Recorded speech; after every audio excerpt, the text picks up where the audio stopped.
Namaste. I'm Dr. Jaya Daptardar, Ayurvedic doctor. Thank you, Dr. Shekhar, for an opportunity to present at the Global Ayurveda conferences. So, my today's topic for the conference is the 4 fertility factors of Ayurveda. So, let's pull the presentation. I'm going to share my screen here. So here you go.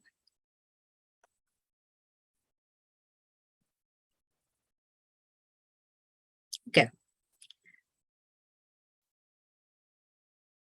Before we start, I have a disclaimer that the sole purpose of this presentation is to provide an educational information about Ayurveda. This information is not intended for use of treatment or cure of any disease. If you have any serious issues, acute or chronic, please contact your family physician. So Ayurveda creates a natural harmony by connecting a person's inner world, that means mind, body, and soul, the harmonious balance, with the outer world, the season, environment, and larger microcosm. So, Ayurveda has a unique concept about the fertility. We are going to see the, how it optimizes the whole conception there. Okay. According to CDC data statistics in 2019, fertility rates have hit a record low in the United States. The latest US government fertility statistics come from 2019. According to the Center of Disease Control and Prevention, that's CDC, about 10% or 6.1 million women in the United States have difficulty getting pregnant or staying pregnant each year. The CDC claims that this is the lowest US birth rate in 33 years after falling almost another 1% from 2018 data. However, the researchers say this is actually because more folks are waiting longer to have babies, not necessarily only due to fertility issues. So there is a data according to the female age and the percentage change in birth. So what age the percentage is down and what age the percentage is up. Yeah, it's not necessarily fertility, but it is about the getting pregnant in what age. So over 19, it's down 5%. 20 to 24, it's down 2%. 25 to 29, down 2%. 30 to 34, down 1%. 35 to 39, unchanged. But 40 to 44 is up 2%. That means the trend of waiting longer to have a baby is up. 45 to 49 unchanged. That means there is still it's there. 45 to 49 at the age of at that age there is still data. So all over the world, the rate of fertility and population growth rate are in a continuous decline. Especially in the developed countries like United States, the advancement in the age of women attempting to conceive in busy urban societies and the increased cost of childbearing in nuclear families is a deterrent factor for the fertility rate. Increased use of pesticides and chemicals in agriculture are also understood as a casual factor, especially in male infertility. So there are 4 fertility factors to consider for natural fertility and reproductive health according to Ayurveda. The Ayurvedic concepts of fertility centered around these 4 fertility factors. How to, let's see how to optimize them. So these are the 4 factors: seed, season, field, and water. So let's find out the first one, seed, bija. Seeds are they ovum and sperm, right? So when the ovum and sperm that join together and get implanted in the uterus, the seeds are also the intentions a woman has for supporting another life on the planet. So they're given a chance only when the conditions are right for them to grow in. So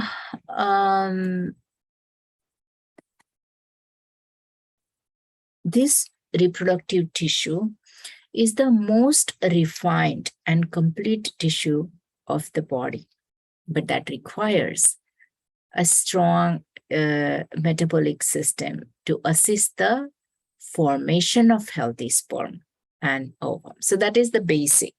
To form the healthy seed, it needs a healthy environment in the body. Basic metabolic system, a good hormonal balance for fertility, a good good stress-free emotional health, and of course, optimal age. So let's find out the first one, the strong metabolic system to help the formation of healthy sperm and ovum. For that, we need sattvic diet or food. According to Ayurveda, the diet has to be balanced with the season and your prakriti. Good digestive fire is required to digest that diet, right? That's called Agni in Ayurveda. And regular detoxification or the cleansing. So there should not be accumulation of ama in the body. Regular detoxification is required. So how to maintain that hormonal balance, right? So enzymes and hormones in our body are messengers and mediators of change. Ayurveda considers this as type of Agni, right? So, and it's called Dhatu Agni, or cellular fire. So the function of Dhatu Agni is to support the metabolic changes within each Dhatu or tissue. There are 7 different Dhatu Agni according to the respective tissue it is acting upon. So the Shukra Dhatu, the last one, Agni, relates to those hormones that act upon the reproductive function in men and women. Dhatu Agni in Ayurveda is functional classification of the modern medicine says hormones, right? So treating the Dhatu Agni treats the tissue by balancing the feedback mechanism naturally. The effect of various food, herbs, and digestion on these functions are the basic Ayurvedic treatment for hormonal balance. So let's find out the other factors, right? Stress and emotional health balance. So first, we found out the sattvic diet is abundance in life force, and that means prohibition of the alcohol and tobacco kind of stimulants, coffee, refined sugars, because it has it lacks the life force. So those are prohibited. In Ayurveda, there is a 90-day preconception period for the men and women to make this ovum and sperm, this seed, to be healthy and, and get the body balanced, in balanced condition. The second, we spoke about the Agni, which is a good digestive fire, which increases the ability to metabolize the nutrients, the food that you're eating, and absorbs the finest essence from them, is essential to nourish the reproductive cells or reproductive system.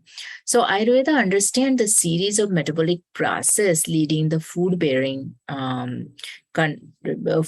converted to nutrients, and various body tissues must be perfectly balanced in every stage for the nourishment of the sperm and ovum. So starting your day with, a good ginger tea to digest your food, or use of more cumin and ajwain for good digestion, to make Agni more in fire, to fire up, right? Or to activate. That maintains the proper digestive system. And regular detoxification we also spoke about. So let's talk about stress and hormonal health balance first. Stress and anxiety disorder could have a significant effect on hormones and digestive system. So there is a good relationship between the gut health and stress and emotional balance. So for that, we already spoke about Agni. But with that, the balancing mind is also important for the stress and emotional balance. Yoga, meditation, massage, Shirodhara, they're recommended in Ayurveda. There are lots of good therapies and massages. Maintaining mind-body balance through dinacharya, daily lifestyle management. It is a kind of a mantra, a key in Ayurveda. If you maintain your lifestyle according to the season and according to your prakriti, your personality, then it's easy to maintain the health. The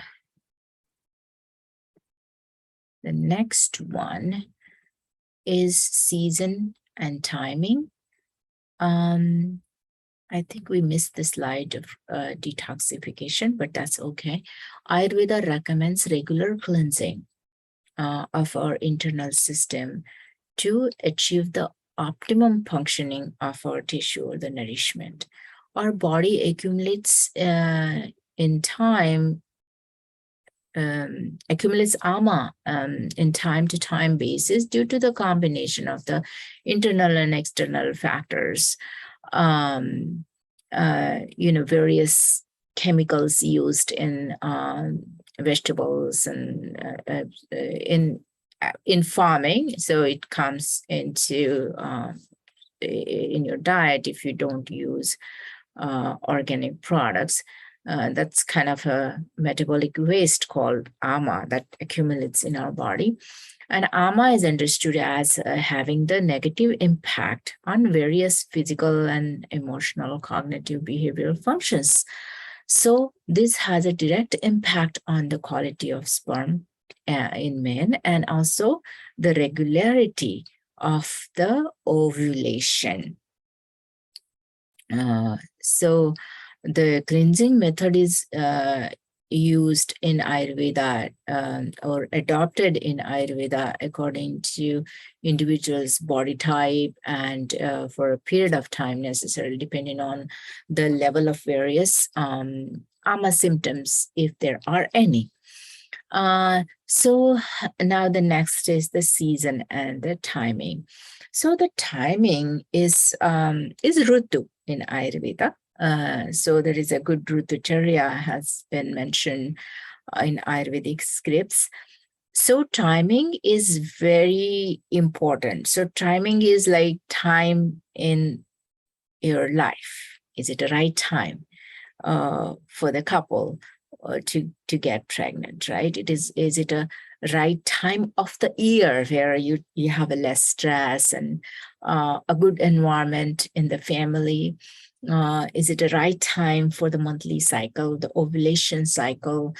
There are optimal times for each woman to have a child. The age also is important. So that is that is called season or the timing. So let's see the next slide. Next slide. Okay.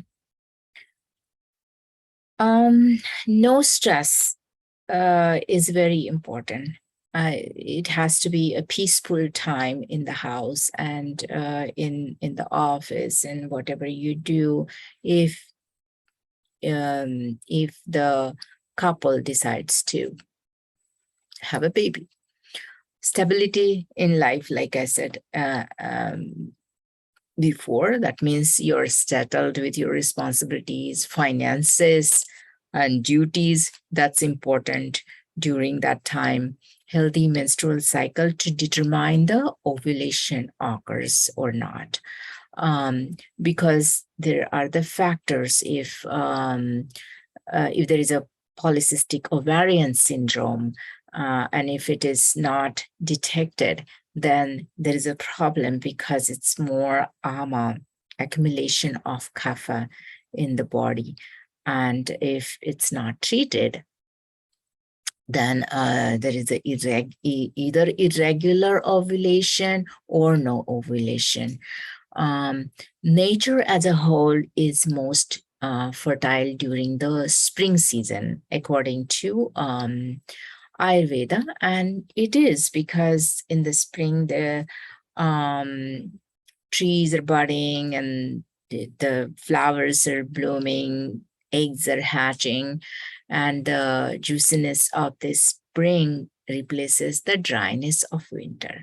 And that is why it is a very pleasant kind of season for conception. Okay, so nature is also a big factor. If the day is kind of dull, kind of cloudy and all that, it's not pleasant. So to select the day and the time for conception is also important in Ayurveda. The next one is the field. So we spoke about season. We spoke about the healthy seed.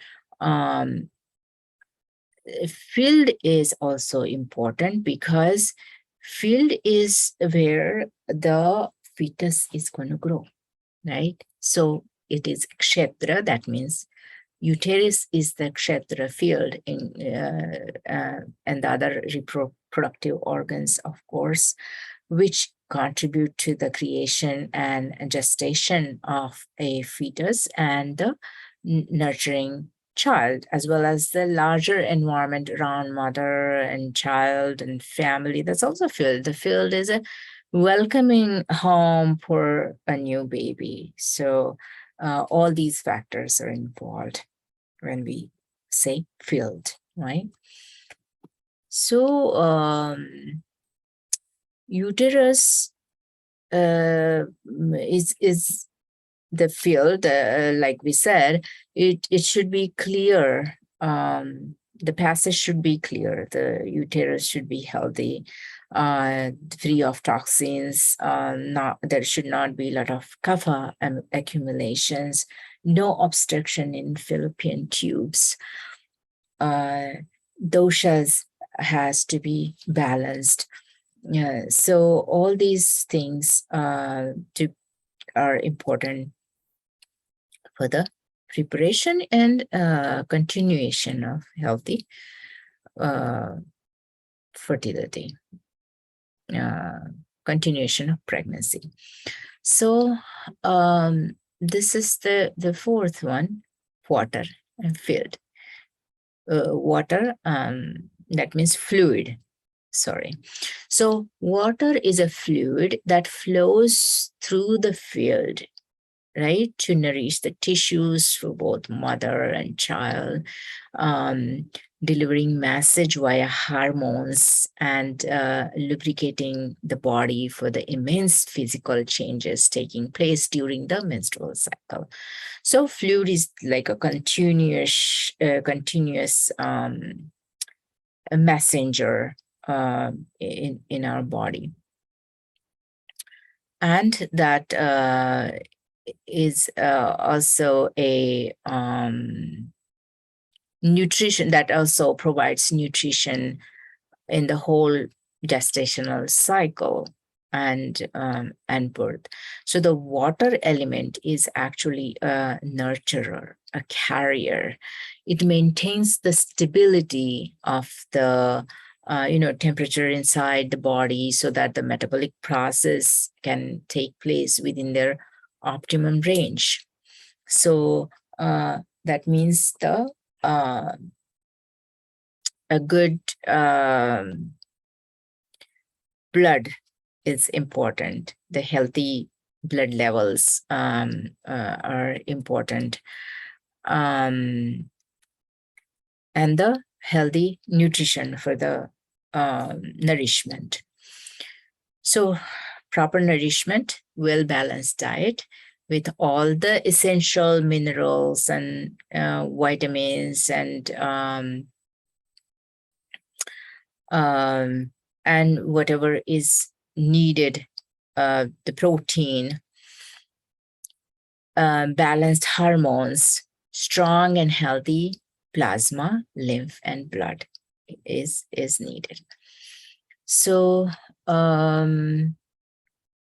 this is about, factors to get pregnant and all. But then there are factors to support the fertility too. So the preconception period is also very important to take care of all these factors. During the conception is also important to look at the season, look at the timing. But then to support the pregnancy after is also important, because there are factors that some women, they can be healthy and they can get pregnant, but then to sustain the pregnancy, if they don't get a good emotional support, strong environment to continue, then there are the problems in pregnancy or the child. So for that, mind, body, and environment are all important considerations, the path to getting pregnant and continuation of pregnancy. So both partners and the larger community environment factors to this. So there should be a good balance, the harmonious balance in between their mind, body, environment, and a good community support. Herbs like ashwagandha, Vidania somnifera, and shatavari, Asparagus racemosus, are time-tested adaptogen. Those are the herbal remedies in Ayurveda, and those are recommended for both both improved fertility and reducing stress. So it can be taken before and during the pregnancy. So to plant the seeds at the right time, in the right environment, and with the right care, we'll start sprouting a baby. So the conclusion is, to influence these 4 fertility factors, Ayurveda focuses on optimizing a person's day-to-day routine, diet, and lifestyle with self-care and attunement to the environment. Fertility can be cultivated in a natural way with some time and attention. Through identifying and balancing the 4 fertility factors, both the partners will be able to create a healthy, rewarding, and beautiful experience for them, for themselves and their family. So these are a few references here, and thank you.